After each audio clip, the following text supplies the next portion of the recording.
매일 성경 묵상은 돕는 해설 가이드입니다. 안녕하세요. 묵상 코치입니다.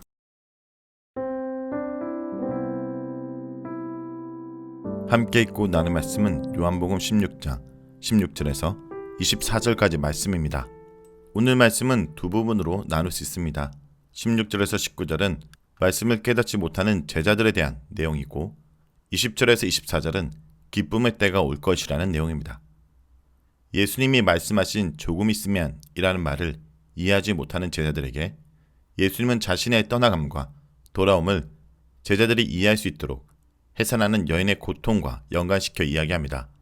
예수님이 이야기하신 조금 있으면 이라는 것은 예언자들이 사용했던 고통에 대한 메타포입니다. 이사야는 해산하는 여인의 고통을 다음과 같이 묘사합니다. 이사야 13장 8절에 그들이 놀라며 괴로움과 슬픔에 사로잡혀 해산이 임박한 여자같이 고통하며 서로 보고 놀라며 얼굴이 불꽃 같으리로다 라고 기록하며 이사야 23장 3절은 이러므로 나의 요통이 심하여 해산이 임박한 여인의 고통 같은 고통이 나를 엄습하였으므로 내가 괴로워서 듣지 못하며 놀라서 보지 못하도다. 이렇게 구약에 나오는 여인의 해산의 메타포를 이용하는데 여인이 해산의 고통을 겪지만 아기를 낳게 되면 그 진통을 잊어버리게 되는 것처럼 예수님의 떠나감은 잠시 슬프겠지만 조금 있으면 예수님과 다시 만나게 되는 큰 기쁨을 얻게 될 것이라 말하면서 이제 예수님의 이름으로 무엇이든지 구하라고 당부합니다. 먼저 16절에서 19절 읽겠습니다. 조금 있으면 너희가 나를 보지 못하겠고 또 조금 있으면 나를 보리라 하시니 제자 중에서 서로 말하되 우리에게 말씀하신 바 조금 있으면 나를 보지 못하겠고 또 조금 있으면 나를 보리라 하시며 또 내가 아버지께로 감이라 하신 것이 무슨 말씀이냐 하고 또 말하되 조금 있으면이라는 하신 말씀이 무슨 말씀이냐 무엇을 말씀하신지 알지 못하노니 하거늘 예수께서 그 묻고자 함을 하시고 이르시되 내 말이 조금 있으면 나를 보지 못하겠고 또 조금 있으면 나를 보리라 하므로 서로 문의하느냐. 예수님의 떠나심을 근심하는 제자들에게 예수님은 이제 마지막으로 자신의 기한을 언급함으로 제자들을 위로합니다. 16절에서 18절은 조금 있으면 내 담긴 뜻을 집중적으로 설명합니다. 16절에 조금 있으면 너희가 나를 보지 못하겠고 또 조금 있으면 나를 보리라. 조금 있으면 예수님을 보지 못하지만 또 조금 있으면 다시 볼 수 있다는 것은 죽음과 부활을 의미하는 표현입니다. 조금 있으면은 요한이 사용하는 아주 특별한 용어로 시간의 임박성과 또 시간이 길지 않음을 나타냅니다. 하지만 제자들은 그 말뜻을 이해하지 못하고 묻습니다. 예수님의 수수께끼 같은 말에 제자들은 당연히 의문을 가진 것입니다. 제자들은 당황해서 그 뜻이 무엇인지 알기 위해 서로 수근거렸습니다. 예수님은 두 번의 조금 있음을 사용하여 보는 것과 보지 못함이 길지 않은 시간에 일어날 것을 알려줍니다. 제자들은 시간에 관한 의문뿐 아니라 예수님이 떠난다는 것이 무슨 뜻인지도 잘 모르고 있습니다. 이 부분은 제자들의 이해력과 믿음이 지속적이지 않고 변하고 있다는 것을 보여줍니다. 물론 예수님은 여기서 죽음과 부활 그리고 성령 강림과 재림을 모두 아울러 포괄적으로 말하고 있습니다. 다음은 20절에서 24절 읽겠습니다. 내가 진실로 진실로 너희에게 이르노니 너희는 곡하고 애통하겠으나 세상은 기뻐하리라. 너희는 근심하겠으나 너희 근심이 도리어 기쁨이 되리라. 여자가 해산하게 되면 그때가 이르렀으므로 근심하나 아기를 낳으면 세상에 사람 난 기쁨으로 말미암아 그 고통을 다시 기억하지 아니하느니라. 지금은 너희가 근심하나 내가 다시 너희를 보내니 너희 마음이 기쁠 것이요 너희 기쁨을 빼앗을 자가 없으리라. 그날에는 너희가 아무것도 내게 묻지 아니하리라. 내가 진실로 진실로 너희에게 이르노니 너희가 무엇이든지 아버지께 구하는 것을 내 이름으로 주시리라. 지금까지는 너희가 내 이름으로 아무것도 구하지 아니하였으나 구하라. 그리하면 받으리니 너희 기쁨이 충만하리라. 이제 예수님은 슬픔이 기쁨으로 변하는 그날에 대해서 설명합니다. 예수님은 제자들의 상태를 이미 알고서 그들의 질문을 다시 한번 되묻습니다. 그러고는 조금 있으면이 자신이 떠난다는 것이 제자들에게 슬픔이 되겠지만 얼마 지나지 않아 그 떠남을 통해 예수님은 다시 부활하여 돌아올 것이기 때문에 기뻐할 것이라고 말합니다. 제자들의 슬픔에 대해 세상은 동정을 보이지 않고 오히려 기뻐할 것입니다. 잠시나마 악의 건세가 승리하고 불의가 지배할 것입니다. 세상과 예수님을 따르는 제자들은 적대적인 관계였기 때문입니다. 그러나 궁극적으로 제자들의 근심이 변하여 기쁨이 될 것입니다.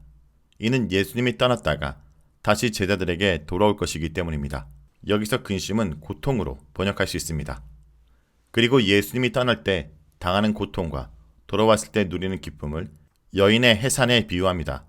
21절에 여자가 해산하게 되면 그때가 이르렀으므로 근심하나 에서 근심은 고통스러하다로 번역합니다. 여자가 해산하게 되면 단지 근심하는 데 그치지 않고 고통을 겪습니다. 아기를 낳으면 세상에 사람 난 기쁨으로 말미암아 그 고통을 다시 기억하지 아니하리라. 여기서 고통은 환난으로 번역할 수 있습니다. 예수님은 해산하는 여인의 비유를 통해 자신이 떠남으로 생기는 제자들의 슬픔이 일시적일 것임을 말합니다. 그 고통과 슬픔의 시간은 아기가 태어나려면 반드시 겪어야 하는 것처럼 예수님의 일시적인 헤어짐은 불가피합니다. 분만 중에 여인이 잠시 근심하지만 기쁨으로 곧 바뀌는 것처럼 제자들의 근심도 기쁨으로 바뀔 것입니다.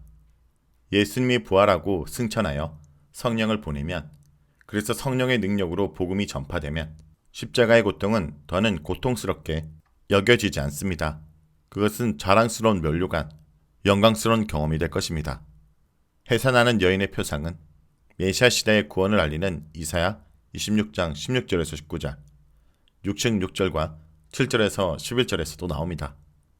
현재의 고통이 나중에는 영광스러운 기쁨이 될 것이기에 예수님은 지금은 너희가 근심하나 내가 다시 너희를 보리니 너희 마음이 기쁠 것이요 라고 말합니다. 여기서 지금은 예수님이 떠날 것을 암시합니다. 너희가 나를 보게 될 것이다 해서 내가 너희를 보게 될 것이다로 바뀌었습니다. 이는 부활한 예수님이 제자들에게 평화와 기쁨을 주면서 상황을 주도하게 될 것을 나타냅니다. 예수님의 죽음으로 잠시 제자들의 곁을 떠난 주님은 부활의 생명으로 나타나게 될 것입니다. 예수님의 이러한 말씀은 제자들에게 큰 위로와 용기를 줍니다. 또한 연약하지만 제자들이 예수님에게 의존하고 있음을 보여줍니다. 23절에 그날에는 너희가 아무것도 내게 묻지 아니하리라. 내가 진실로 진실로 너희에게 이르노니 너희가 무엇이든지 아버지께 구하는 것을 내 이름으로 주시리라. 제자들이 다시 보게 될 때 혹은 성령님께서 오셨을 때 일어날 일을 설명하고 있습니다. 제자들에게 예수님의 현존은 모든 것을 해결해 주는 열쇠입니다. 그날은 일반적으로 종말론적 시간을 의미하지만 본문에서는 예수님의 부활과 현란을 의미하며 그 너머의 성령 강림까지 내다봅니다. 부활한 예수님은 제자들의 기도에 응답합니다. 그리고 성령님께서 진리의 영으로 오셔서 그들 안에 거주하심으로 이제는 제자들이 진리를 알게 될 것입니다. 23절 예수님의 선언은 29절 제자들의 반응을 유도합니다. 제자들이 말하되 지금은 밝히 말씀하시고 아무 비유로도 하지 아니하시니 24절 지금까지는 너희가 내 이름으로 아무것도 구하지 아니하였으나 구하라 그리하면 받으리니 그때가 되면 예수님의 이름으로 구하는 기도를 하나님이 응답하신다고 제자들에게 확신을 주고 있습니다. 지금까지 제자들은 예수님을 스승으로 대해왔기 때문에 많은 질문을 하였으나 부활한 예수님은 제자들의 기도를 들어주십니다. 제자들이 예수님께 구할 때 예수님이 그 기도에 응답하겠다고 약속하십니다. 따라서 이 구절은 예수님의 지상 사역이 끝나고 성령님이 오신 후 제자들은 더 이상 예수님께 물을 필요가 없다라는 뜻입니다. 왜냐하면 성령님의 인도로 모든 것을 알 것이기 때문입니다. 예수님이 지상에 계실 때 제자들은 예수님께 물었습니다. 그리고 예수님이 그들을 인도하셨습니다. 그러나 성령님이 오신 후에는 제자들이 성령께 묻고 성령님께서 그들을 인도하십니다. 다만 제자들은 예수님의 이름으로 아버지께 기도하게 됩니다. 예수님의 이름으로 기도하였을 때 제자들은 그 구하는 것을 받게 됩니다. 예수님의 이름으로 기도한다는 것은 곧 예수님의 뜻을 따라 기도한다는 말입니다. 예수님의 뜻을 따라 하나님의 영광을 구하는 기도를 가리킵니다. 예수님이 성령으로 다시 오시는 성령의 시대에 제자들의 특권은 바로 기도입니다. 제자들은 기도를 통해 성령님의 인도를 받습니다. 기도를 통해 예수님의 뜻을 따릅니다. 기도를 통해 하나님의 영광을 구합니다. 예수님은 그러한 기도에 하나님께서 응답하실 것이라고 약속하십니다. 한편 앞의 단락과 함께 이 단락은 두 종류의 기쁨을 이야기합니다. 하나는 부활하신 예수님과 성령 안에서 만나는 것이고, 다른 하나는 성령 안에서 예수님의 이름으로 기도하여 응답받는 것입니다. 성령님이 오셨을 때 제자들은 갖은 핍박 속에서도 큰 기쁨으로 충만하게 될 것입니다. 주님을 만나서 교제하는 기쁨도 기도의 응답을 받는 기쁨입니다.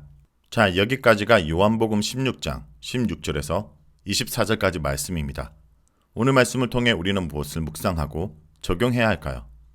예수님은 기쁨의 새 시대를 창조하십니다. 예수님이 잠시 후에 나를 보지 못하리라 라는 말씀은 십자가에서 돌아가실 것을 암시합니다. 이것은 잠시 제자들을 근심하게 하나 세상에는 큰 기쁨을 줄 것입니다. 그러나 십자가는 영원한 절망이 아니라 잠시 겪어야 할 해산의 고통이었습니다. 예수님은 십자가의 죽음과 부활을 통해 이 세상 임금을 심판하고 새로운 시대를 창조하셨습니다. 그리고 승천하셔서 제자들에게 성령을 보내심으로 부활의 생명으로 사는 새로운 시대를 시작하십니다. 제자들의 애통과 근심은 누구도 빼앗을 수 없는 기쁨으로 바뀌었습니다. 지금 주님으로 인해 고통받고 멸시받고 애통해하고 있는 자가 있습니까? 지금 우리가 겪는 잠시의 고통은 성령을 통해 경험하게 될 새 시대의 충만한 기쁨으로 인해 소멸할 것입니다. 성도 여러분, 오늘도 주님이 우리에게 허락할 더 기쁨을 기대하며 믿음으로 인내하는 주의 백성들이 되길 간절히 기도드립니다.